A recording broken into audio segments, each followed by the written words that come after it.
is Ashley Scher. I'm the founder and CEO of ShareLove.Fund. Today we are doing a children's meditation workshop for our RCYT, Registered Children's Yoga Teacher Trainees, and we're going to talk about tips for teaching children's meditation. So first, start simple and build up. Initially, your child or the children you're teaching might only be able to hold their attention for a minute or two. As they grow older, so can their meditation practice, and they will be able to practice for longer and longer. Concentration is like a muscle, and it gains strength and stamina through practice. So tip number one, start simple and build up. Baby steps. Let's take a peek at tip number two. Tip number two is it won't be perfect. So remove the rigidity and let meditation be a little whimsical. Kids might start giggling, they might talk to each other a little bit and get distracted. And just keep in mind, what is the purpose of this? Is the purpose of this to have a model class? That would be ego. Let go of that. The purpose of this is to help children practice, but so that they can improve their concentration. So if they're talking to others, they're not concentrating and they're not improving their concentration. So discouraging that or redirecting them back to the meditation would be helpful. If they are meditating and their thoughts make them giggle, then that's actually part of the process. When we meditate as adults, if our mind wanders, imagine if your teacher put you in trouble for having a stray thought or having your mind wander to a thought. That wouldn't make you feel really good. So when the giggles come, you can giggle along with it.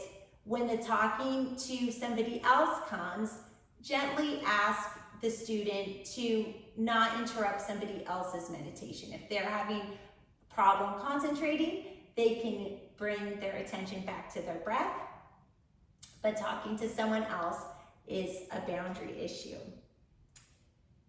If you can, encourage the children to come back to the practice, and if it's just a no-go, if it's just too many giggles, too chatty, if it's not working out, let it go, and you can always practice with the same group of children another day. The third tip for teaching children meditation is to make the meditation sessions age appropriate and relatable. Hashtag relatable is what children in middle school are all saying, and there is truth to it. So know your audience. This goes for whether you're teaching any subject or you're doing a meditation or you're just speaking to any other human being. The better you know your audience, the more well-received that communication is going to be, assuming that you've tailored your communication to the audience. Number four, the fourth tip for teaching children meditation. Have a dialogue about mindfulness and meditation. We throw around these words, mindfulness, meditation, but what does it all really mean? So having a conversation, maybe an honest one, like, hi, there are different tools around to manage stress. So some people say, have a good nutritious meal or have a good night's sleep. And some people say that there's this thing called mindfulness where you pay attention to your breath, and that can help you calm down. And then you can talk to the kids about, have they ever felt their heart racing? Maybe they were watching a movie and there was a scary part. Well, sometimes in life, we also get the big feelings when we're supposed to be sitting in a classroom and not moving, or when we're standing in line and we can't really run around and burn off those big feelings. And you can tell children, if it resonates with you, that meditation is a way to help those big feelings have some place to go. Because the thing is if your job as a child is to stand quietly in line, and if you get really excited about something, if you don't have a way to channel that energy, chances are you might get in trouble for being disruptive in line. And then that child is just not going to feel really good about themselves. So by helping children learn about different tools out there, it helps them build up their tool belt so that they can draw from it later to keep themselves on the good side of the law, so to speak.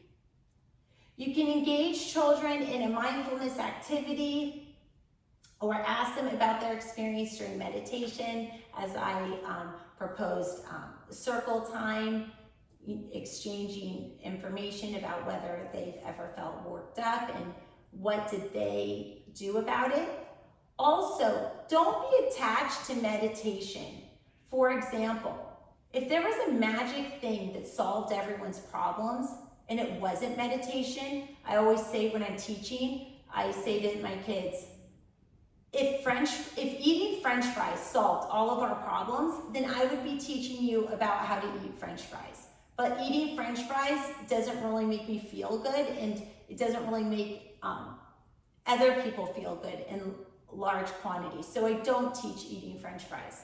My point here is, as a teacher, as an educator, it really works best when your number one goal is not about you, and your number one goal, your driver, what floats your boat, is helping others. So when your number one goal is helping others, you're happy to help them with what helps them, not with getting everyone to like the agenda you're pushing. So to put this in context of having a dialogue, point number 4, tip number 4, having a dialogue about mindfulness and meditation. The point is if you do have a circle time and you talk about fight or flight and how meditation or breathing can lower cortisol levels and settle down the adrenaline rush. And if the children share information about what are some of the things that they do when they get anxious, or what are some of the ways they handle big feelings. If someone says, for example, oh, I take a walk to calm down, if that resonates with the other kids, then isn't that great? Everybody learned a technique to calm down, taking a walk. Maybe that session didn't exactly teach the children meditation, but it solved the problem in a different way. So what I'm trying to say is, in general, most people are not teaching children's yoga to create little yogic Olympians. What we're really trying to do is serve the children that we're teaching. And so if in a circle time, if children end up learning from each other and they learn a tool that helps them calm down, which isn't yoga or isn't meditation, for example, taking a walk, then that's just as well. So yoga teaches us to not be attached to outcomes, and I would encourage the teachers who are teaching these incredibly inquisitive and creative budding minds to please allow your own mind to bud as well, and to not push an agenda on these children, but to really enjoy the journey and cultivate their minds to be critical thinkers more than little disciples. The fifth tip for teaching children's meditation is practice what you teach. This may be the hardest of all, as we are all a bit hypocritical, myself included, Be committed to your own meditation practice. When you are meditating regularly by yourself and also under the guidance of others, you get to learn what works, what didn't work, what resonates, what doesn't resonate. And as a student, that gives you extra insight to be quote unquote relatable to your students when you're teaching them. It informs you how to teach or guide the children through their own meditation. It also helps you stay grounded and centered, which helps you create a conducive environment for the children to meditate. The fifth tip of teaching children's meditation is set the mood. Whenever you can, set up a cozy, quiet place for meditation. Dim the lights, play soft music, reduce any distraction or noise. And that is something you can play around with, again, knowing your audience. Okay, so we are on number 7. 7, pace yourself and read scripts in a calm and relaxing tone. Allow enough time between one step and the next. Sometimes the way you say a meditation is more important than what you say. For instance, give the child enough time to complete an inhale before offering them the next instructions for the exhale. During a visualization meditation, give the child enough time to visualize. Establish the best position for a given meditation. The lying down, so this is the 8th tip. The 8th tip, establish the best position. The lying down pose, Savasana or corpse pose, is the most ideal for an evening meditation or a deep relaxation meditation or a long guided visual meditation. If the child you are teaching or your own child is anxious or tired, the Savasana or corpse pose can also be helpful to just spread out and relax.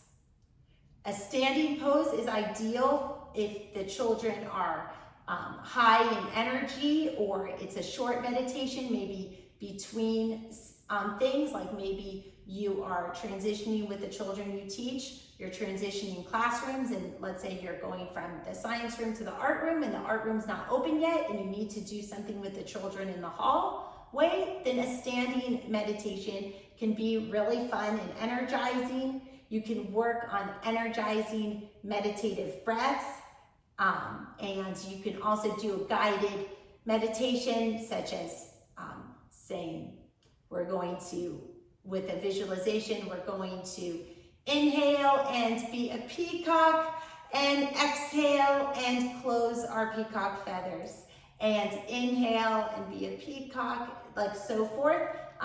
Children love animals. It's #relatable. And while you are in a seated pose like I am today, this type of meditation can be great for children, perhaps as a transition in a PE class or somewhere in between, not fully disengaged, laying down, but also by having children sit down, it helps keep them equidistant and spaced. It's a little bit harder to control a group when they're all on their feet. Tip number 9, have children meditate regularly. So obviously, if you're a teacher, this is out of your control. If you're a parent, then you know best because you are the parent. But the idea is that this is not gospel that children should meditate regularly. What this is really driving at is, if your goal is to have children successfully meditate and actually get something out of the meditation, then they are more likely to achieve a meaningful meditation if they can regularly practice how to meditate because there is a little bit of a learning curve. So if you want the full result of meditation for the children, then please give them an opportunity to practice at regular intervals. Because when we have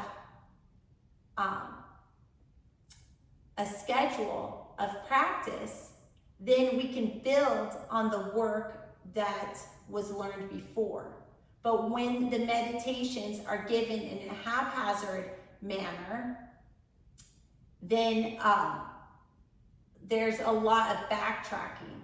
Also, if a child knows, for example, that every Wednesday they're going to meditate in your class or with you as a parent, then the child has a greater incentive to pay attention and actually understand what they're trying to do, because they realize, okay, I'm going to be stuck doing this every Wednesday, so I might as well learn it. If you present a meditation as a one-off haphazard thing, then the child might think, okay, this is weird or boring, or I'm not interested in it. Why should I bother to learn it?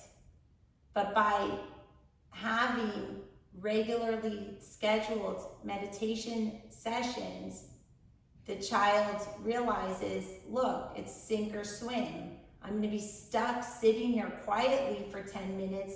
Every Wednesday, I'll either be bored out of my mind or I can get the benefits of meditation. So if that makes sense, basically by having regularly scheduled meditations, it shows the child that you are invested in this practice, and it gives the child an incentive to get over the hump, to learn how to do it in a meaningful way, because they realize that this is part of their routine, whether they like it or not. The final tip for helping children to meditate, number 10, is what do we do about the eyes closed? Do we say close your eyes or not? Should you require children to close their eyes or not? This is true for everybody, not just children. You cannot require people to close their eyes. Please do not require a child to close their eyes, especially if it's not your child, where in a school setting you don't really know the history of that child. A lot of people are very fearful to close their eyes in front of others. As you know, ShareLove.Fund was developed for incarcerated women during COVID. And for our meditations for incarcerated women, we give the option to close eyes or have a soft gaze. And for those folks who have their eyes open, we can say massage your temple to relax your forehead.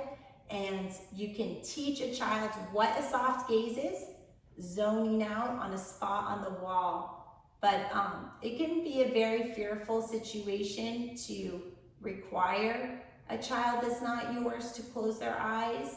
And also, if they really don't want to close their eyes and they have to spend all their energy on following the direction of closing eyes, then they're not actually available to do the meditation, because a true meditation requires your energy to be focused on the meditation, on your breath, and on relaxing. And to relax, you need to be, and the people or children you're teaching need to be in a state where they feel safe and secure. You can't force relaxation. You can't force feelings of serenity. So you need to be a little bit flexible as a teacher teaching meditation to truly cultivate a calm, nurturing, and safe environment so that the students that you're teaching can open up and enjoy the benefits of meditation. Namaste.